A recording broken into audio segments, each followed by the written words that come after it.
Welcome back to our YouTube channel. Today's video, ang ipakikita ko sa inyo yung aking propagate na jade pothos.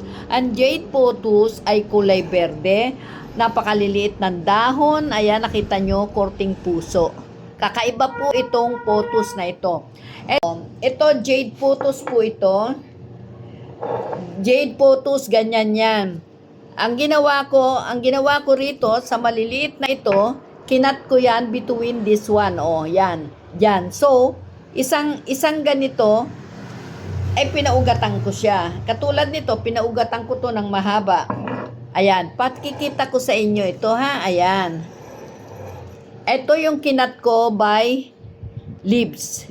Nakita nyo yan. By leaves lahat yan, pero nagkaroon na ng roots. Ayan. Kaya successful ang ating pag-propagate